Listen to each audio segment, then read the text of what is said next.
10, 9, 8, 7, 6, 5, 4, 3, 2, 1, 0.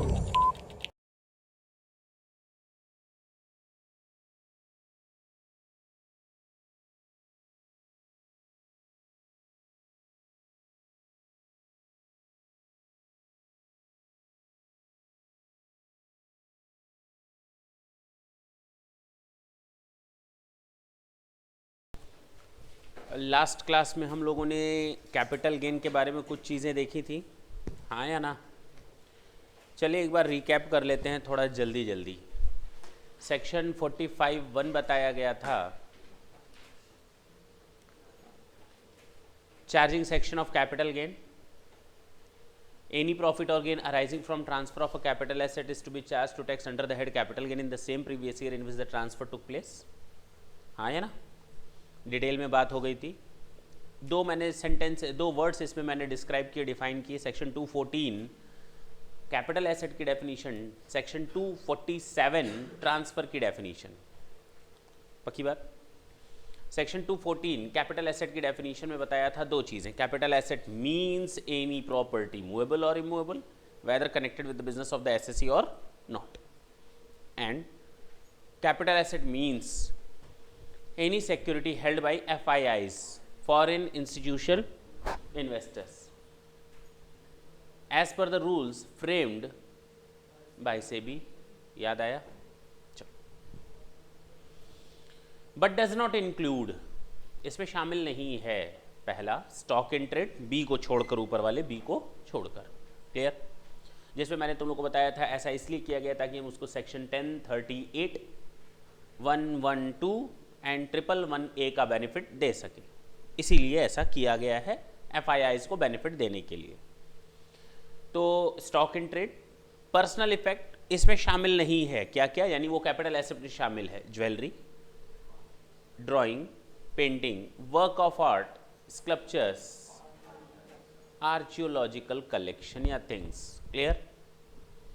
इसके बाद हम लोग देखे थे third point, agricultural land situated in India. अभी हमने एक बार भी एग्रीकल्चरल लैंड को डिफाइन नहीं किया है। आगे चल सकते हैं। Gold deposit bond, and last जो अब रेलिवेंट नहीं है लेकिन मैंने कहा कि दिमाग में रख लो, पांचवी चीज, special bearer bond. Clear? Section 247 में मैंने डेफिनेशन दी थी ट्रांसफर की। ट्रांसफर इंक्लूड सेल, एक्सचेंज और extinguishment of right therein, conversion of a capital asset into stock in trade, compulsory acquisition under any law, maturity of zero coupon bonds, section 53 of transfer of property act 1882, and any transfer which has the ultimate impact of transferring the property. That's it. Clear है? इसके बाद हम लोगों ने शायद एक format देखा था, how to compute capital gain. Section 48 में मैंने हल्का सा हिंट दिया था, अभी पढ़ाया नहीं है लेकिन हिंट दिया था ताकि वो टर्मिनोलॉजी क्लियर हो जाए। पहला सेल कंसिडरेशन, मैंने कहा सेल कंसिडरेशन की जगह हम लोग को बेटर है लिखना full value of consideration minus cost of acquisition minus cost of improvement and minus expenses wholly और exclusively in connection with such a transfer. The balancing figure और the result would be your capital gain. Clear है? Section 47 को हम लोगों ने define किया था। किसको डिफाइन किया था? सेक्शन 47 को।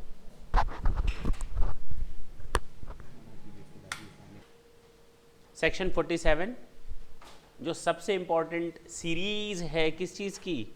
उन ट्रांजैक्शंस की जिनको हम लोगों ने माफ़ किया हुआ है। सेक्शन 47 कहता है कैपिटल एसेट भी है, ट्रांसफ़र भी है, बावजूद इसके उसके ट्रांसफ़र को हम लोगों ने ट्रांसफ़र नहीं माना। Transactions which are not to be regarded as transfer.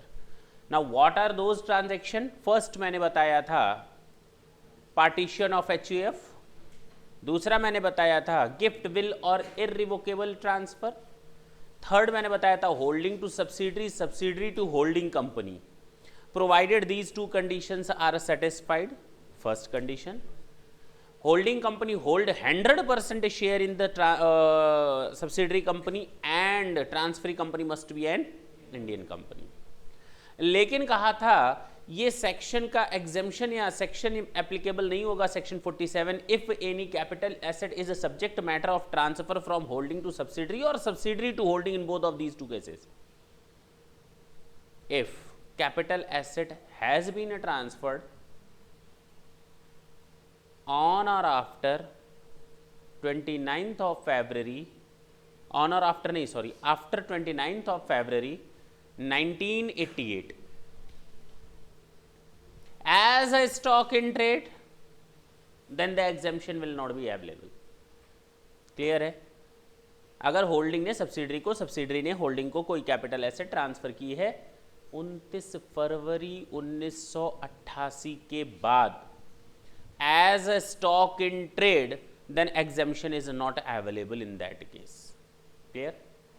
फिर मैंने बताया था 47A का एग्जेम्पशन विड्रॉ कर देता है. एग्जेम्पशन विड्रॉ हो सकता है इन दो कंडीशंस में. अगर इन दो में कोई गलती हो जाए तो हाँ एग्जेम्पशन विड्रॉ हो जाएगा और जो टैक्स लगना चाहिए था उसके ऊपर वो टैक्स लग जाएगा.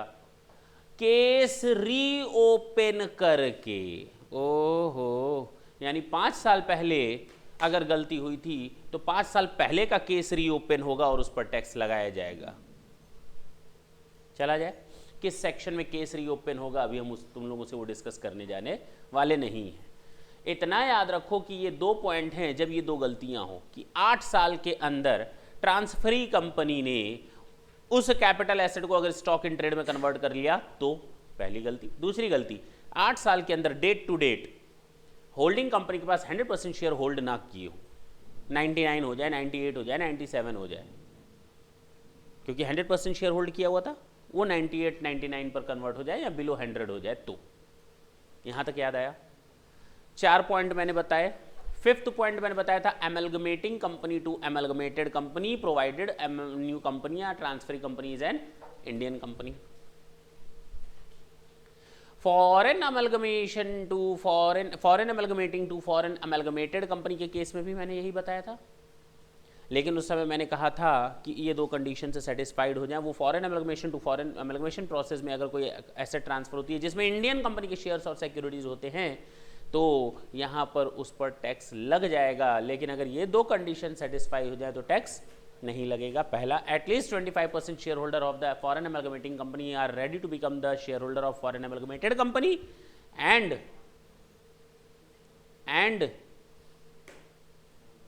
no any capital gain taxes are to be attracted in that country in which such foreign amalgamating company is incorporated. That's it. Foreign demerged to resulting company, demerged to resulting का भी था कि demerged to resulting company अगर India में demerged to resulting company कोई capital asset transfer होती है तो उसको भी माफ किया जाएगा बशर्ते कि रिजल्टिंग कंपनी या ट्रांसफरी कंपनी क्या हो, इंडियन कंपनी हो. Foreign demerged to foreign resulting company के बारे में भी बात की थी हमने, बशर्ते shareholders holding not less than 75% value of shares are ready to become the shareholder of new one company and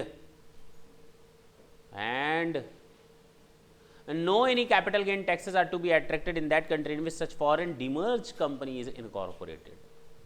बोलो, क्लियर है?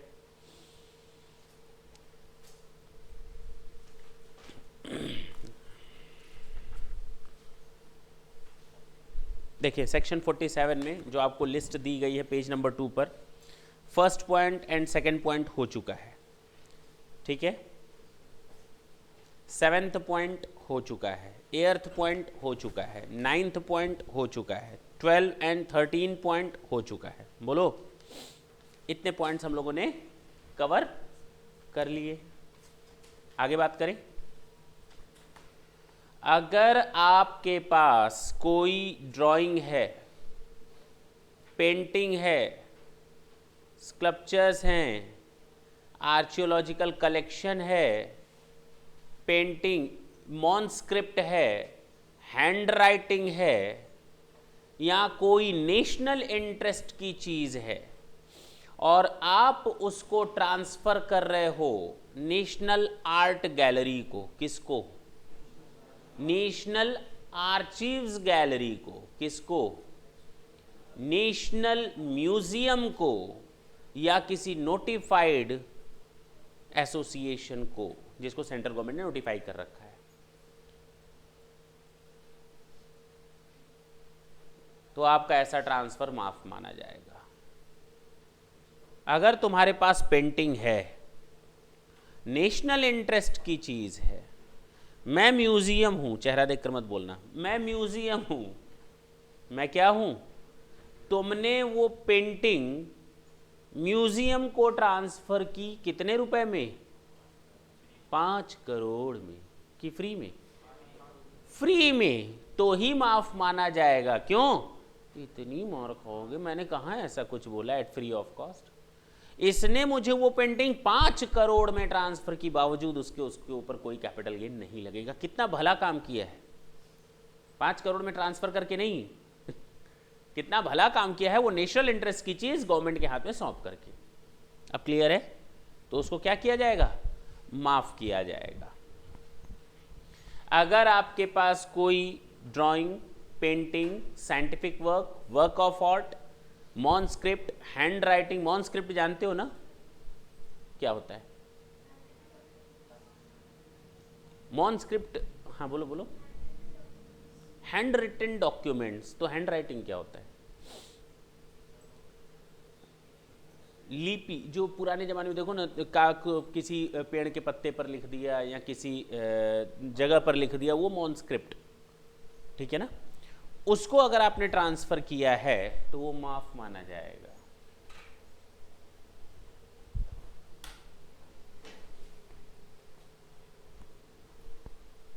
वो क्या माना जाएगा? माफ। जरा देखिए point number 3, transfer of a capital asset being any work of art, archaeological collection और thing, scientific work, art work, book, manuscript, painting, drawing, photograph or print to the government or a university or national museum, national archives, national art gallery or any such other public museum or institution notified by the central government to be national importance, यानी मेरे घर की importance का हो, वो नहीं, ठीक है, नेशनल इंपॉर्टेंस। फ्री में नहीं, कहीं नहीं लिखा है फ्री ऑफ कॉस्ट। आप पैसा ले करके ट्रांसफर, तब भी उसके हाथ में कोई कैपिटल गेन अराइज नहीं होगा। अगर कोई कंपनी है, क्या है, और उस कंपनी ने अपने ही डिवेंचर और बॉन्ड्स को लेकर के अपनी ही कंपनी के शेयर्स और डिवेंचर में कन्वर्ट किया है। अगर कोई कंपनी है जिसने अपनी ही कंपनी के डिवेंचर और डिपॉजिट सर्टिफिकेट्स को लेकर के, आपके पास मेरी कंपनी के डिवेंचर हैं, मैंने वो डिवेंचर आपसे ले लिए, मेरी ही कंपनी के डिवेंचर आपके पास है, मैंने ही वो डिवेंचर वापस लेकर के आपको डिवेंचर के बदले स्टॉक यानी शेयर्स दे दिए। क्या आपने कुछ कमा लिया या मैंने कुछ कमा लिया?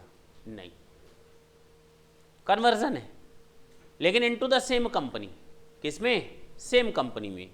मैंने आपको अपनी कंपनी के डिवेंचर इशू किए, आज मैं वो डिवेंचर वापस लेता हूं और आपको क्या देता हूं? अपनी ही कंपनी के उनके बदले शेयर्स दे देता हूं, तो ये ट्रांजैक्शन माफ होगा, यानी ये भी सेक्शन 47 में कवर होगा। और जरा देखें point number 21, conversion of bonds, debenture, debenture stock और deposit certificate of a company into the shares or debenture of the same company। हमने आपसे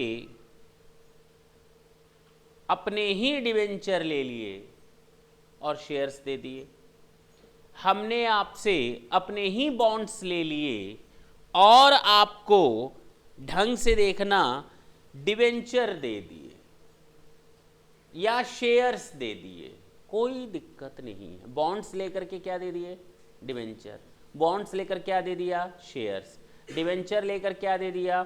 शेयर्स। डिवेंचर लेकर क्या दे दिया? दूसरा डिवेंचर। पॉसिबल है।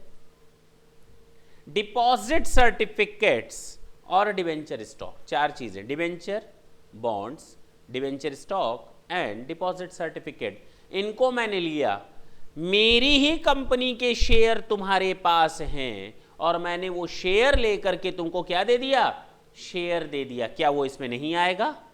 नहीं आएगा, क्योंकि हम चार चीजें ले सकते हैं, debenture, bonds, deposit certificate and debenture stock. That's it.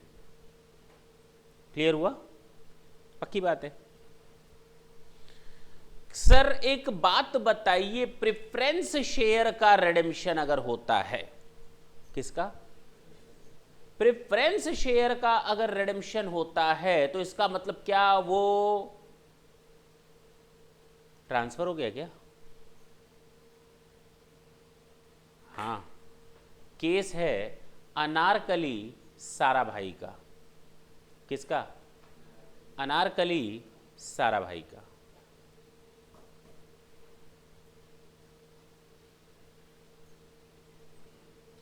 ठीक है ना? अनारकली साराभाई के केस में एक लाइन का सीधे सीधे डिसीजन सुप्रीम कोर्ट ने दिया, redemption of preference share is subject matter of transfer of a capital asset and hence capital gain is attracted.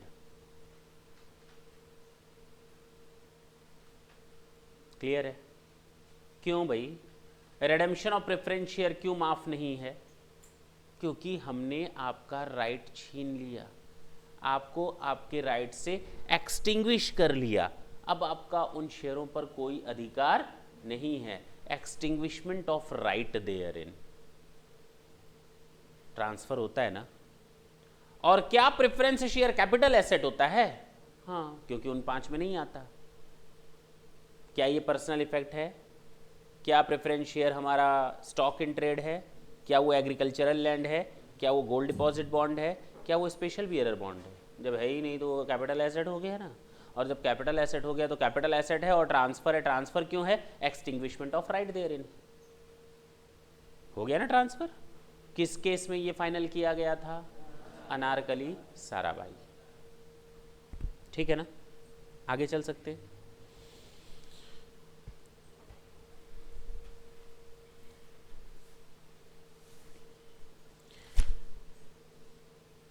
Point number 4 देखेंगे अब हम लोग। सर इधर से उधर, अरे थोड़ा इजी इजी खत्म कर लेते हैं जल्दी, टफ के पीछे थोड़ी देर बाद पढ़ेंगे। क्यों? सुनो, अगर किसी सिक इंडस्ट्रियल कंपनी ने, किसने? यू आर सिक मतलब तुम बीमार हो। तुम क्या हो? अच्छे रेफरेंस में तो नहीं लिया जाता इस सेंटेंस को। सिक का मतलब बीमार, हिंदी में कहा जाता है इसको रोगी। क्या बोला जाता है? रुग्ण। रुग्ण मतलब रोगी, रोग। सिक इंडस्ट्रियल कंपनी है। अगर कोई कंपनी, मैंने वर्ड क्या यूज किया? अगर कोई कंपनी जो सिक है, बीमार है, सर थर्मामीटर कौन सा यूज करेंगे? अगर कोई कंपनी अपनी बीमारी के दौरान, किसके दौरान? सिकनेस के दौरान, अगर कोई कंपनी अपनी जमीन, कौन सी चीज? केवल और केवल जमीन, लैंड। अगर कोई कंपनी अपनी सिकनेस ड्यूरेशन में अपनी कोई जमीन, दूसरे की नहीं, अपनी कोई जमीन ट्रांसफर करती है तो उस ट्रांसफर को ट्रांसफर नहीं माना जाएगा। पहले एक एक्ट था, सिक इंडस्ट्रियल कंपनीज एक्ट 1988, जिसको हम लोग सिक्का 88 के नाम से जानते थे। सिक्का 88, सिक इंडस्ट्रियल कंपनीज एक्ट 88। उसमें बोर्ड रहता था, जैसे कंपनीज का बोर्ड रहता है, कंपनी लॉ बोर्ड, ठीक। टैक्स का बोर्ड रहता है, डायरेक्ट टैक्स का central board of direct tax. Indirect tax का बोर्ड रहता है, central board of excise and custom. हर चीज का एक बोर्ड बना हुआ है, अथॉरिटी बनी हुई है। उसी तरह सिख इंडस्ट्रियल कंपनीज का भी बोर्ड था जिसको हम कहते थे BIFR। अब हम इसको पढ़ते हैं पॉइंट नंबर 4। सिक्का 88 नहीं था, सॉरी, सिक्का 85 था, sorry. Transfer of land of a Sikh industrial company under a scheme sanctioned under section 18। जो सिक्का 85 का सेक्शन था दैट वाज सेक्शन 18, जिसमें हम किसी कंपनी को बीमार करार देते थे कि कंपनी क्या हो चुकी है, बीमार। अभी हम बताएंगे कौन सा थर्मामीटर यूज होगा। Transfer of a land underline कर लेंगे, ट्रांसफर ऑफ ओनली लैंड को अंडरलाइन कर लेंगे, of a sick company under scheme sanctioned under section 18 of the sick industrial companies act 85 where the sick industrial company is being managed by the workers cooperative. छोड़ दो, फालतू की बात है। फिलहाल इस चीज़ को दिमाग में तुम लोग IPCC इंटर लेवल पर दिमाग में ना रखना, फाइनल लेवल पर भले दिमाग में रखना कि कोऑपरेटिव सोसाइटी से मैनेज होती है, हाँ या ना, उसके वर्कर्स द्वारा। सच transfer is eligible for exemption only if the transfer is made during the period commencing from the previous year in which the company has become सिक। कब ट्रांसफर किया गया हो, जब से वो बीमार हुई है, जिस साल से वो बीमार हुई है, जिस दिन से नहीं, जिस ईयर से वो बीमार हुई है उस साल से अगर वो ट्रांसफर करती है जमीन को, कब तक ट्रांसफर करती है, and ending with the previous year in which entire net worth, यानी कि सिकनेस खत्म हो जाए। ठीक है ना, पक्की बात है ना। पेज नंबर 2 और 3 में एक एक लाइन आ गई है, होनी तो नहीं चाहिए थी, एक ही साथ आता तो ज़्यादा अच्छा रहता। वर्ड लिखा है and ending with the previous year, ending with the date नहीं, ending with the previous year in which the sickness is over. अब सर सिकनेस क्या है, आपने अभी भी हम लोग को बताया नहीं। इधर देखो, ये है एक कंपनी की बैलेंस शीट 2005-6 की, दिख रही है ना। इस कंपनी की शेयर कैपिटल है 100 रुपए। अचानक साल के बीच में किसी भी दिन कंपनी के जो एक्यूमुलेटेड लॉसेस थे वो हो गए 101, यानी 100% share capital has been eroded. 100% company की शेयर कैपिटल खत्म हो चुकी है, सारे के सारे एक्यूमुलेटेड लॉसेस ने खा लिया, हड़प लिया, राक्षस जैसा मुंह निकाला और इसको खा लिया। बात समझ में आई? क्यों? क्योंकि ये इसी का हिस्सा होता है, लेकिन अब ये इसका हिस्सा नहीं है, ये इसका हिस्सा बन गया। कैपिटल तो है ही नहीं, लॉस है केवल। 100% शेयर कैपिटल क्या हो चुकी है, इरोज हो चुकी है, खत्म हो चुकी है। बात समझे? तो जिस साल ऐसा हुआ होगा, मान लो ऐसा हुआ 10 अगस्त 2005 को, कब हुआ, और जमीन पड़ी हुई है यहां पर, तो कंपनी अब इस साल के 1/4/2005 से क्या कर सकती है, जमीन को ट्रांसफर कर सकती है। भले ही 10 अगस्त को हुआ बीमार, लेकिन कंपनी इस साल के शुरू से इस जमीन को ट्रांसफर कर सकती है। कोई ट्रांसफर नहीं माना जाएगा। कब तक? जब तक ये देखो ना, 2006-7 को लॉस बढ़कर हो गया 105, हो गया 7-8 को लॉस बढ़कर हो गया 112, हो सकता है नहीं हो सकता? ट्रांसफर कर सकती है कंपनी जमीन, इस साल भी, इस साल भी, इस साल भी, कोई दिक्कत नहीं है।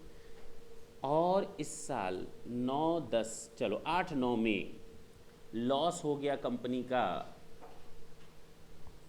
99 किसी समय बीच में। तो इन ईयर्स के अंदर अगर कंपनी जमीन ट्रांसफर करेगी तो वो क्या है, माफ है। क्लियर हुआ? पक्की बात है, समझ में आ गई बात? थर्मामीटर समझ में आया? हम लोग को भी 100 डिग्री से ऊपर बुखार होता है तो तुरंत रिएक्शन देते हैं, यहाँ पर भी 100 डिग्री से ऊपर जाएगा तो बीमार माना जाएगा। ठीक है ना। मैं फिर से पढ़ता हूँ पॉइंट नंबर 4। अब समझ में आएगा पूरा point. Transfer of land of a sick industrial company, company को अंडरलाइन कर लेंगे, under a scheme sanctioned under section 18 of the sick industrial companies act 1985 where such industrial sick company is being managed by its workers cooperatives. Such transfer is eligible for exemption only if the transfer is made, सुनो, only if the transfer is made during the period commencing from the previous year in which the company has become sick. इस साल से company अपनी land को transfer कर सकती है, and ending with the previous year, सुनो, ending with the previous year in which the entire net worth, entire net worth का मतलब अब कंपनी की ये शेयर कैपिटल कितनी हो गई, 100 है, और इधर लॉसेस कितने हैं, 99, तो entire net worth of such company becomes equal to और एक्सीड द एक्यूमुलेटेड लॉसेस। अगर ये 100 भी हो जाए तो भी खत्म, अभी यहां तक ही ट्रांसफर कर सकते, इक्वल और बिलो। पक्की बात है ना, क्लियर हुआ, समझ में आई बात, कोई दिक्कत है?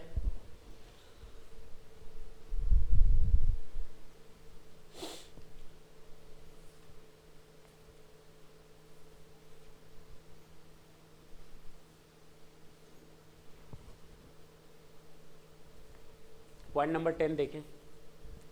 अब तक जो हम लोगों ने देखा सुन लें। पहला देखा था हम लोगों ने पार्टीशन ऑफ एचयूएफ, सेकंड देखा हम लोगों ने गिफ्ट विल और इरेवोकेबल ट्रांसफर, थर्ड हम लोगों ने देखा होल्डिंग टू सब्सिडरी, फोर्थ देखा सब्सिडरी टू होल्डिंग, फिफ्थ देखा amalgamating to amalgamated company, demerge to resulting company, foreign amalgamating to foreign amalgamated company, foreign demerge to foreign resulting company. उसके बाद आज start किया था, आते ही पहला जो बताया, नहीं आते ही जो बताया, अगर कोई कंपनी अपनी ही कंपनी के डिवेंचर स्टॉक डिपॉजिट सर्टिफिकेट और बॉन्ड्स को लेकर के अपनी ही कंपनी के क्या दे दे, शेयर्स और डिवेंचर्स दे दे, दूसरा artwork archaeological things they they, 10 point तो बता चुके, और अभी मैंने बताया सिक इंडस्ट्रियल कंपनी, 11 पॉइंट कवर हो गया, क्लियर है? नेक्स्ट पॉइंट देखें, पॉइंट नंबर 10 बहुत आसान है, 1 मिनट लगेगा। Transfer of a capital asset. अब सुनो ना, हुआ क्या कि मैंने अपना अकाउंट खोलवा रखा था, ओपन करवा रखा था XYZ क्षेत्रीय ग्रामीण बैंक, पक्का ना?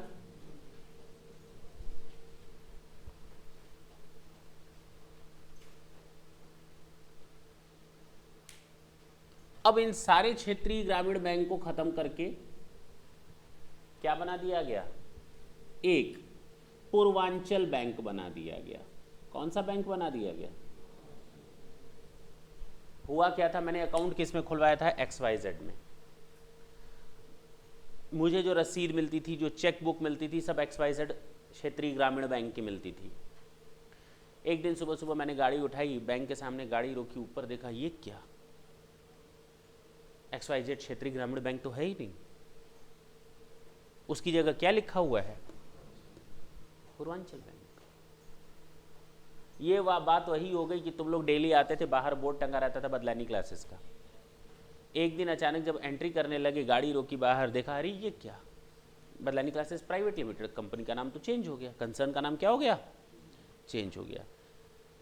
अब जब अंदर आओगे तो डेस्क बेंच भी चेंज मिलेंगी, टीचर भी चेंज मिलेंगे, अब तक बाल नहीं, बड़े बड़े बाल मिलेंगे, हाँ बोलो, सब कुछ चेंज मिलेगा, तुम लोग का भी मुंह चोखा हो जाएगा क्यों, बोलो ना, सब चेंज हो जाएगा क्या?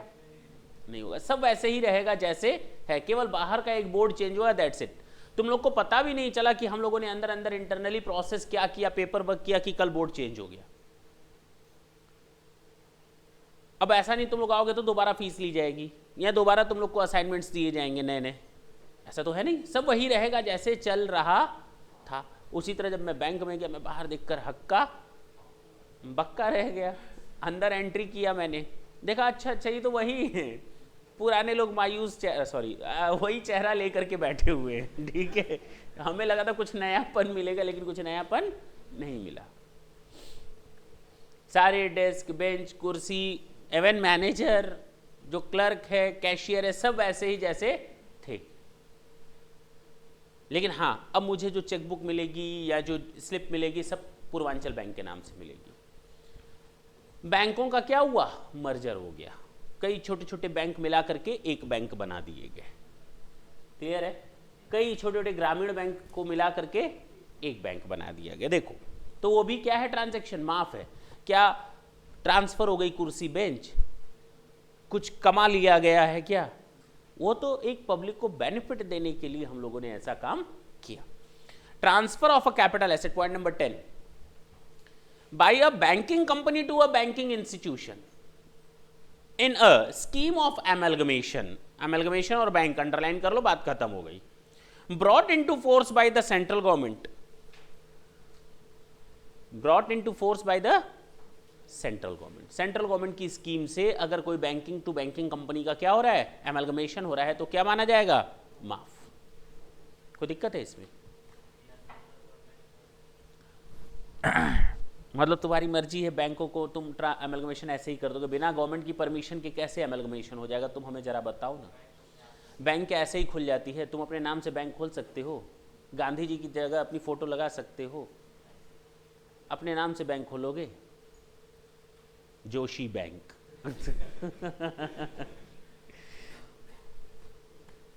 है कि नहीं? अच्छी बात है, भगवान करे ऐसा बैंक खुले, हम लोग अपना खाता ना खोलवाए।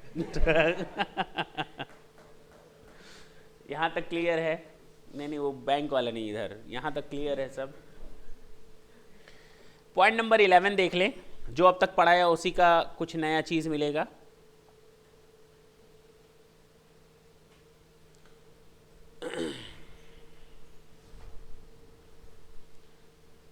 ये एक्स लिमिटेड है,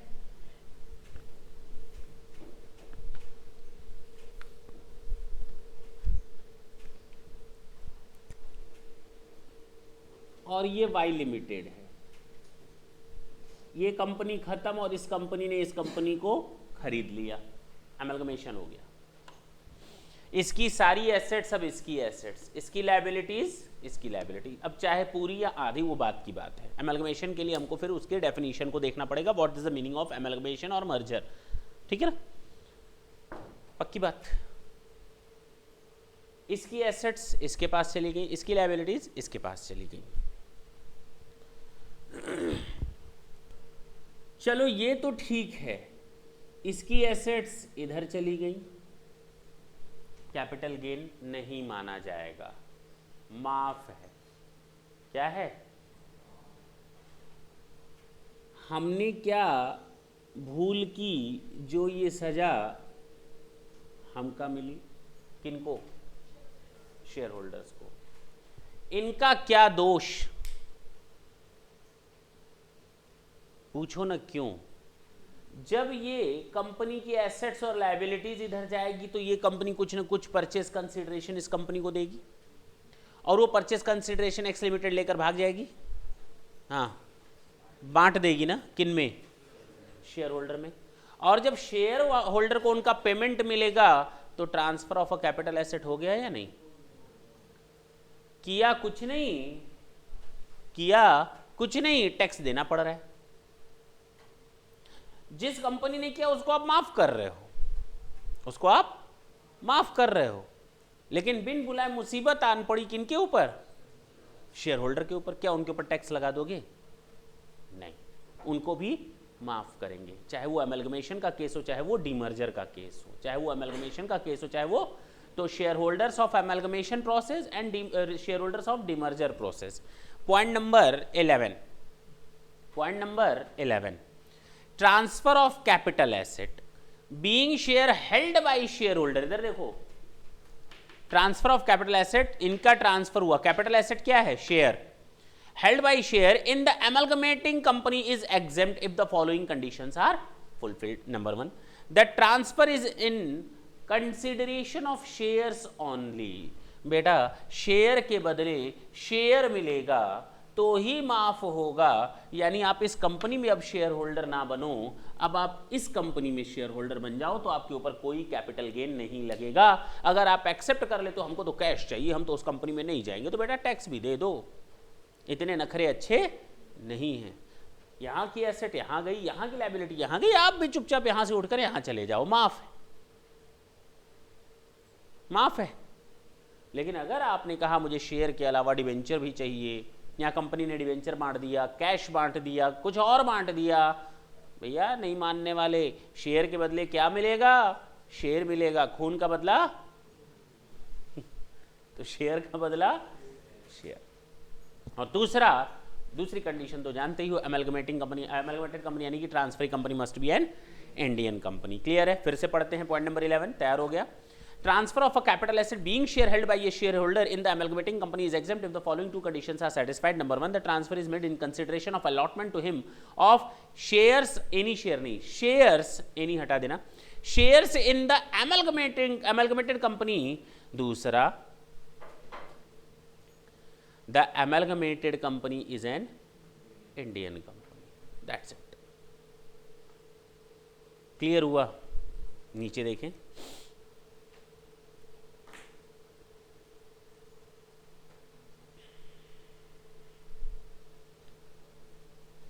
पॉइंट नंबर 16 तुरंत खत्म हो जाएगा।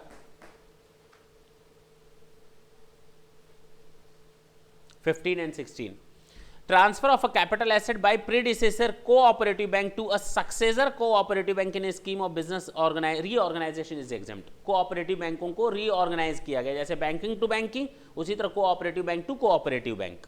माफ है, हाँ है ना?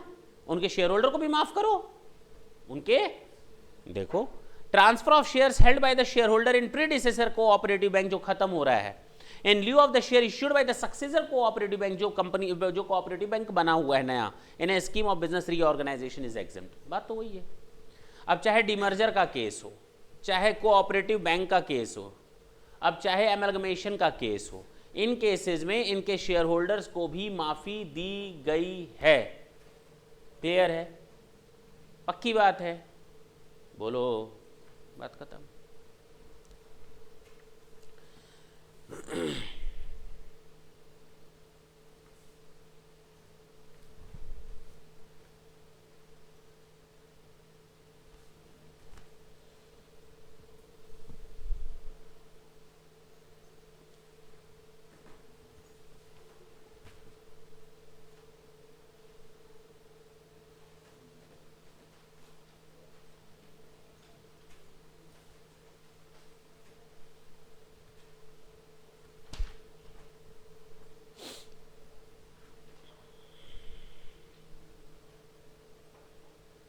चलो, अब थोड़े बड़े बड़े पॉइंट्स हैं जिनको आपको दिमाग में सेट रखना है। छोटे पॉइंट सारे क्या हो गए? कवर हो गए।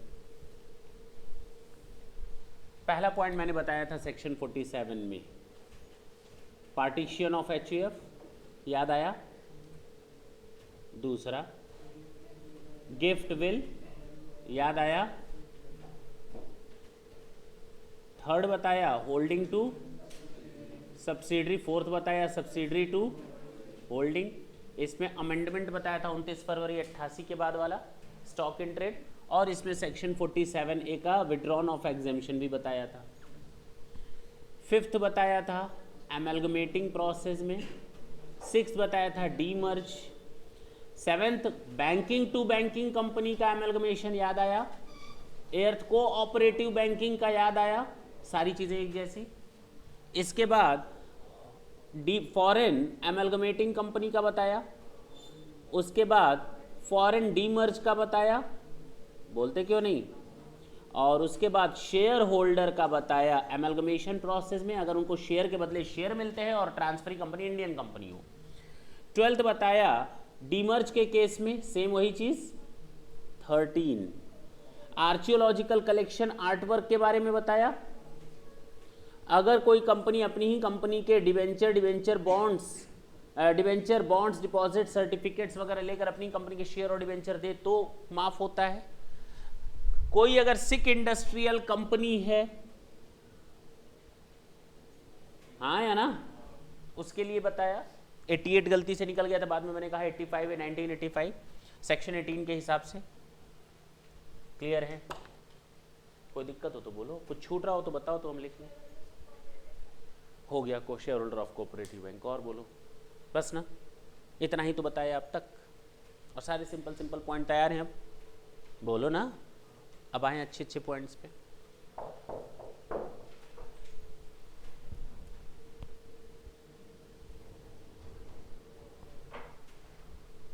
अगर कोई एक नॉन रेजिडेंट, कौन,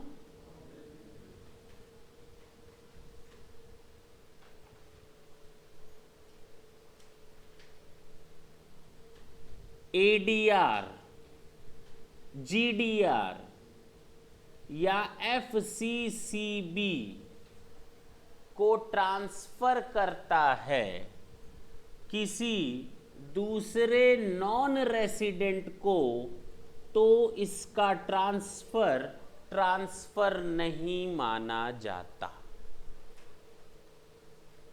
ये तीनों चीजें रेफर्ड हैं section 115AC।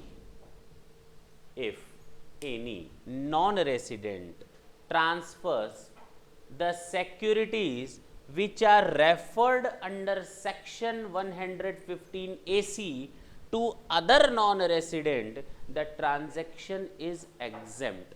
The transfer would not be treated as a transfer. And what are those securities which are mentioned under section 115AC? ADR, GDR and FCCB. अगर मैं बात करूं ADR की, तो इसका फुल फॉर्म होता है अमेरिकन डिपॉजिटरी रिसीट। दूसरा होता है GDR, ग्लोबल डिपॉजिटरी रिसीट, बोलो ना। और थर्ड होता है FCCB, foreign currency convertible bond, foreign currency convertible bonds. These three things are referred under section 115AC. Clear है सर? तीनों का मतलब भी तो बता दीजिए। ये टॉपिक फाइनेंशियल मैनेजमेंट या मैनेजमेंट अकाउंटिंग से बिलोंग करता है। कई बार 5 नंबर का क्वेश्चन पूछा जाता है, write short notes on ADR, GDR and FCCB. कभी कभी एडीआर, कभी कभी जीडीआर, कभी कभी एफसीसीबी। तो अब हम ये समझ लें कि एडीआर क्या होता है। सांच को आँच क्या, अगर मौका मिला है तो इसको खत्म कर दें। बोलो कि वहां पढ़ाएं, खत्म कर दें। रेल को हम लोग थोड़ी देर डी रेल कर देते हैं, यानी पटरी से उतार देते हैं, और हम लोग किस तरफ चलते हैं? एडीआर, जीडीआर और एफसीसीबी। अगर कोई कंपनी फंड रेज करना चाहे, क्या रेज करना चाहे? फंड रेज करना चाहे, तो उसके लिए उसको इश्यू करना पड़ता है शेयर्स। क्या इश्यू करना पड़ता है? या डिवेंचर। लेकिन ये शेयर या डिवेंचर वो इश्यू इंडिया में ही करेगा। किस में करेगा? इंडिया में ही करेगा। बोलो ना। अगर मैं कंपनी हूं, मुझे पैसे चाहिए रुपीज में, तो मैं शेयर और डिवेंचर इश्यू करूंगा। लेकिन अगर मुझे पैसे चाहिए डॉलर में, डॉलर में फंड रेज करना है, यूरो में फंड रेज करना है, पौंड में फंड रेज करना है, येन में फंड रेज करना है, तो शेयर की जगह हम या तो एडीआर इश्यू करेंगे या तो जीडीआर इश्यू करेंगे। और अगर डिबेंचर के फॉर्म में फंड रेज करना है डॉलर, यूरो, पौंड, येन, तो हम उस समय एफसीसीबी इश्यू करेंगे, जिसको हम कहते हैं foreign currency convertible bond. Clear है? नहीं समझ में आई बात? अब ये तो क्लियर हो गया sir, these are the basic form of shares and these are the basic form of debentures. What are the differences between these two terms, shares और एडीआर, शेयर्स और जीडीआर. पहले तो एडीआर और जीडीआर में फर्क समझो. अगर मुझे अमेरिका से पैसा उठाना है, अमेरिका से पैसा नहीं उठता, अमेरिका से डॉलर उठता है, तो अमेरिका से अगर मुझे फंड रेज करना है तो मुझे वहां पर जीडीआर नहीं इशू करना है. उसने अपनी दादागिरी दिखाई. क्या दिखाई? उसने कहा अगर आपको हमारे देश से पैसा चाहिए तो हम छोटे मोटे इन्वेस्टर्स को अलाउ नहीं करेंगे कि वो किसी दूसरे देश में पैसा लगाएं. हम एक हट्टे कट्टे स्ट्रॉन्ग साउंड फाइनेंशियल पोजीशन रखने वाले इन्वेस्टर्स को ही अलाउ करेंगे कि वो पैसा लगाएं. हाँ या ना? तो उसने कुछ अपनी शर्तें थोप दी, इंपोज कर दी, और उन शर्तों के कारण हमें अमेरिका से अगर पैसा रेज करना हो तो हम क्या इशू करेंगे? एडीआर. अदर देन अमेरिका अगर हमको फंड रेज करना हो, इंडिया से तो वैसे भी नहीं कर सकते, इंडिया से करेंगे तो शेयर इशू करेंगे, अमेरिका से करना होगा तो एडीआर इशू करेंगे, लेकिन अदर देन अमेरिका अगर करना हो तो जीडीआर, जिसको हम कहते हैं ग्लोबल डिपॉजिटरी रिसिट. दोनों में फर्क समझ में आया? अच्छा सर, एक शेयर के बदले एक एडीआर, एक शेयर के बदले एक जीडीआर, गलत बात. हो सकता है 4 शेयर बराबर एक एडीआर या जीडीआर, हो सकता है 4 शेयर्स के बराबर एक एडीआर और जीडीआर, 5 शेयर्स के बराबर एक एडीआर या GDR. Confusion is over. It means these are not the shareholders, these are the ADR holders or GDR holder. Again it means if they are not the normal shareholders, they don't have any right to cast the vote in the general meeting of the company. They don't have any right to cast the vote. वो vote नहीं दे सकते, वो vote नहीं डाल सकते. They don't have voting rights. Clear है? First thing. Second thing, they'll get the amount of dividend in foreign currency, not in rupees. They cannot participate in the general meetings of the company, shareholders meeting of the company, to take any type of decision. वो कोई भी decision लेने के लिए अधिकारी नहीं होते. हाँ, अगर ये लोग चाहें तो अपने आप को किस में कन्वर्ट करवा सकते हैं? शेयर्स में कन्वर्ट करवा सकते हैं. Once they will get the shares against ADR और जीडीआर, इफ द एडीआर और GDR is going to be converted into shares, then they can cast vote, they can participate in the meeting, but they will start to get the amount of dividend in terms of rupees. अब उनको dividend किस में मिलेगा? अब अगर वो convert करना चाहें शेयर से वापस इसमें, तो लाख जतन कर लेंगे, दोबारा वो एडीआर और जीडीआर में कन्वर्ट नहीं हो पाएंगे. कहानी समझ में आई? नहीं आई? आई. एफसीसीबी, फॉरेन करेंसी कन्वर्टेबल बॉन्ड, अगर कंपनी को आउटसाइड इंडिया से फंड रेज करना हो लोन के फॉर्म में, तो कंपनी क्या इशू करेगी? FCCB, foreign currency convertible bond, and they will get the amount of interest in foreign currency. They will start to get the amount of interest in foreign currency, but they have right to convert their bond into shares. क्यों? वो चाहे तो debenture या shares में convert कर सकते. लेकिन company के साथ एक बहुत बड़ी प्रॉब्लम आ जाती है एफसीसीबी होने से. जैसे ही ये कन्वर्जन होगा, अब उनको इंटरेस्ट किस फॉर्म में मिलेगा? इंडियन करेंसी में मिलेगा. दोबारा रिकन्वर्जन करना चाहे तो वो पॉसिबल नहीं है. क्लियर हुआ? एक बहुत बड़ी प्रॉब्लम होती है एफसीसीबी को इश्यू करना, और वो होता है कंपनी कभी भी अपना कैपिटल स्ट्रक्चर मैनेज नहीं कर पाएगी. उसको ये नहीं पता चलेगा कि कितने लोग शेयर्स में कन्वर्ट करवाएंगे, कितने लोग अपना पैसा वापस मांग लेंगे. always the company is in a dilemma and the company is unable to fix their capital structure to manage their capital. Clear है? खत्म हो गया टॉपिक. आगे चलें. अब वापस आते हैं जहां पे हम लोग थे. ट्रेन को वापस क्या करते हैं? पटरी पर लाते हैं.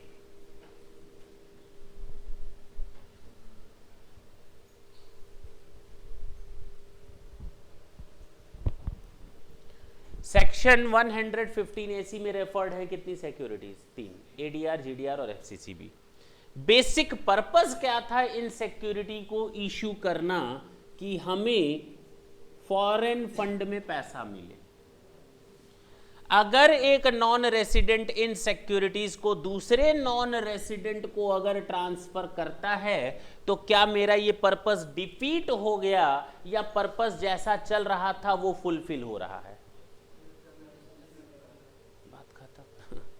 इसका मतलब हमें डॉलर में पैसे चाहिए थे, हमें तो कोई फर्क ही नहीं पड़ा. एक नॉन रेसिडेंट से दूसरे नॉन रेसिडेंट को गया, हमारे ऊपर कोई फर्क नहीं पड़ा. हमको जो डॉलर चाहिए था मिल गया. लेकिन अगर ये सिक्योरिटीज हम इसको ट्रांसफर कर दें तो क्या टैक्स लगेगा?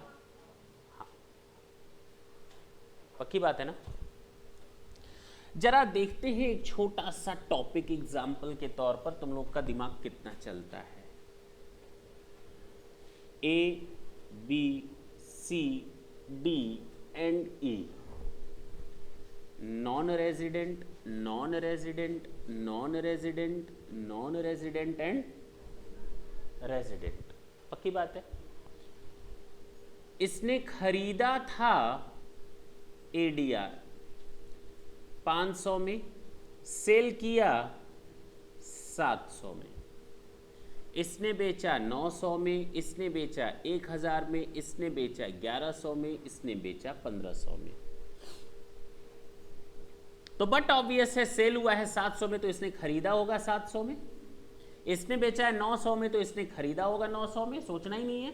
इसने बेचा है 1000 में तो इसने खरीदा है 1000 में. इसने बेचा है 1100 में तो इसने खरीदा है 1100 में. बताओ कितने रुपए पर कैपिटल गेन टैक्स लगेगा?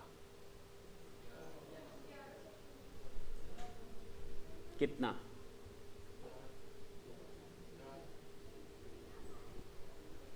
इससे इसको ट्रांसफर हुआ माफ है या नहीं? इसको इससे ट्रांसफर हुआ माफ है या नहीं? इससे इसको ट्रांसफर हुआ माफ है या नहीं? इससे इसको ट्रांसफर हुआ माफ है या नहीं?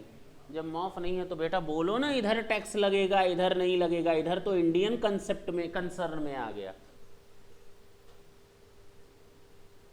थोड़ा दिमाग की बत्ती खोलो. टैक्स तो बेटा यहीं लग गया क्योंकि नॉन रेसिडेंट ने किसको बेचा? रेसिडेंट को. तो टैक्स यहीं लग गया. 1000 में खरीदा था, 1100 में बेचा, 100 रुपए पर टैक्स यही दे देगा. ये तो इंडिया से इंडिया में बिका है, उस पर तो टैक्स लगना ही है. ये सेक्शन इसके बारे में थोड़ी बोल रहा है, ये सेक्शन इसके बारे में बोल रहा है. क्लियर हुआ कि अभी भी गलत है? कुछ टेंशन है, कुछ कंफ्यूजन है? नहीं है ना. आगे चलें. अब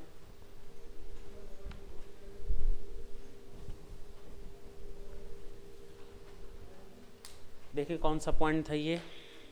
कौन सा पॉइंट था? 20 का point number A. Transfer of a capital asset by one non resident to another non resident in the nature of bonds, GDR और एडीआर और FCCB, whatever the case which are referred under section 115 AC are exempt. That's it. कोई दिक्कत थी यहां तक? बोलो.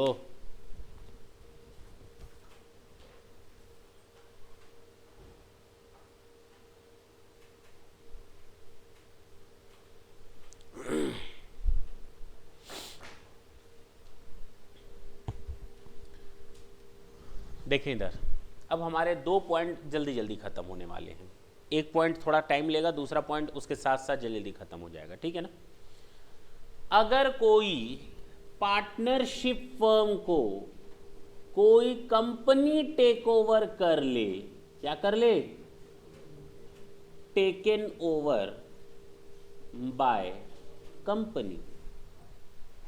हम 4 partners हैं और हम लोगों ने सोचा बहुत हो गई पार्टनरशिप, बिजनेस बढ़ रहा है, कन्वर्ट करो इसको किसमें, कंपनी में। खुद ही कंपनी हम लोगों ने बनाई और फर्म को उसमें धकेल दिया। हो सकता है या कोई बाहरी कंपनी आकर के हमारी फर्म को क्या कर ले, खरीद ले। तो कहा गया कि अगर किसी फर्म को कोई कंपनी टेक ओवर करे तो माफ है, बशर्ते ये सारी कंडीशंस क्या हों, फुलफिल्ड हों। पहली condition, all the asset of firm must be transferred to company. All the liabilities of the firm become the liabilities of the, बोलो, कंपनी। पहली कंडीशन समझ में आई। सारी की सारी एसेट्स और सारी की सारी लायबिलिटीज फर्म से कहां चली जाएं, कंपनी को। सारे के सारे पार्टनर्स, फर्म है, किस में कन्वर्ट हो जाएं, शेयर होल्डर्स में कन्वर्ट हो जाएं, और कम से कम 50% वोटिंग राइट रखेंगे अपने पास पार्टनर्स। बोलो, वोटिंग राइट्स का मतलब इक्विटी शेयर्स। वोटिंग राइट्स का मतलब इक्विटी शेयर्स। और इन शेयरों को वो लोग सेल नहीं कर पाएंगे। कितने सालों तक, 5 सालों तक सेल नहीं कर पाएंगे। कितने सालों तक, 5 साल तक। यानी कि लॉक इन पीरियड है, लॉक इन पीरियड है कितने साल, 5 इयर्स। कंडीशन समझ में आई। पहला, all the assets of partnership firm must be transfer to the new company या company.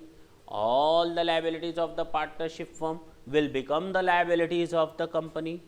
All the partners of the firm will become the shareholders of the company.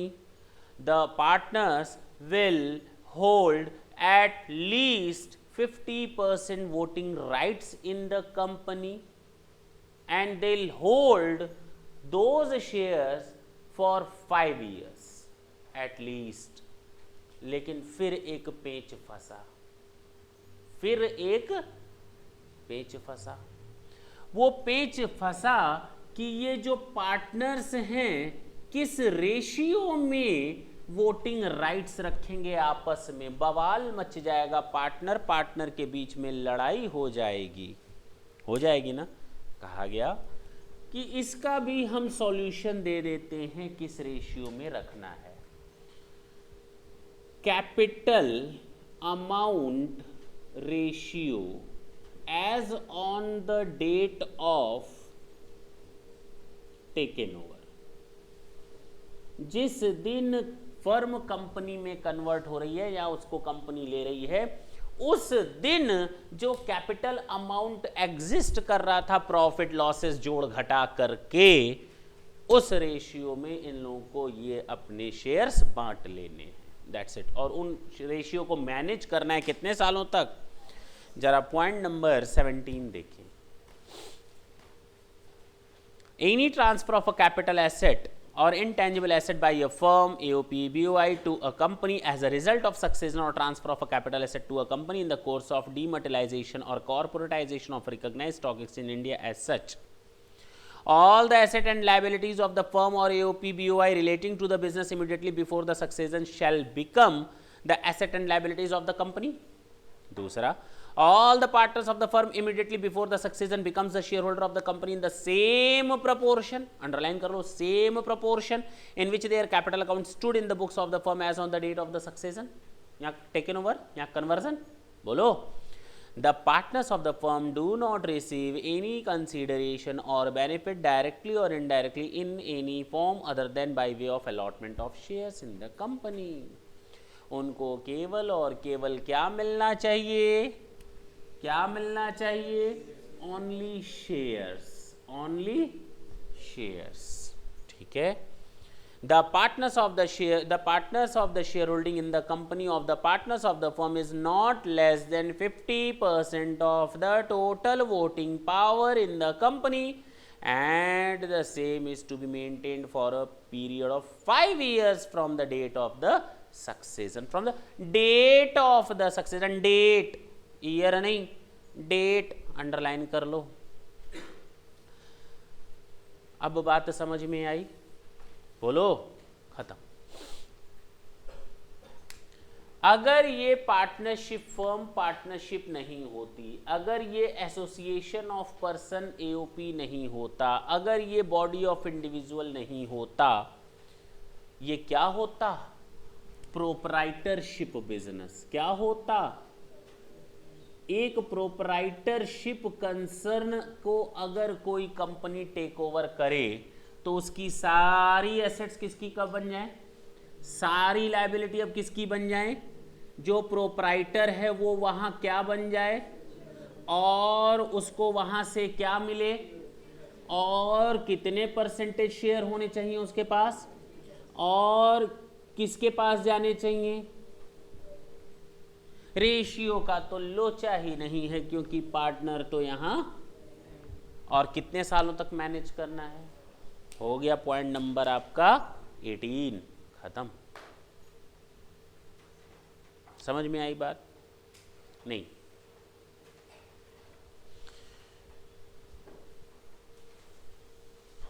Point number 19 हम लोग next class में discuss करेंगे आराम से. बाकी हमको कुछ भी नहीं बचा. सेक्शन 47 में हम लोगों को नेक्स्ट क्लास में एलएलपी के बारे में जानना है, जिसका पॉइंट छूटा हुआ है. नेक्स्ट क्लास में हमको जानना है एग्रीकल्चरल लैंड के बारे में. नेक्स्ट क्लास में हम लोग 2 छोटी छोटी चीज़ें और जानेंगे. पेज नंबर 6 पर देखें, शायद मैंने दे दिया है सबसे लास्ट में. Short term capital asset and long term capital assets क्या होती हैं. क्लियर है? इन चीज़ों के बारे में हम लोग देखेंगे. बस इसके बाद आपका पूरा बेस क्लियर है. केवल अब उसके बाद स्टोरी स्टोरी स्टोरी स्टोरी और स्टोरी. कोई दिक्कत हो तो बोलो, कोई कंफ्यूजन हो, कोई डाउट हो, कोई प्रॉब्लम हो.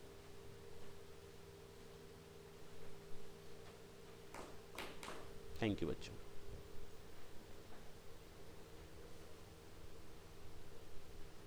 बस ये याद रखना कि जो लिस्ट बताई है, जितना ज़्यादा बार समरी बनाओगे लिखोगे उतना ज़्यादा यहाँ रिटेन रहेगा.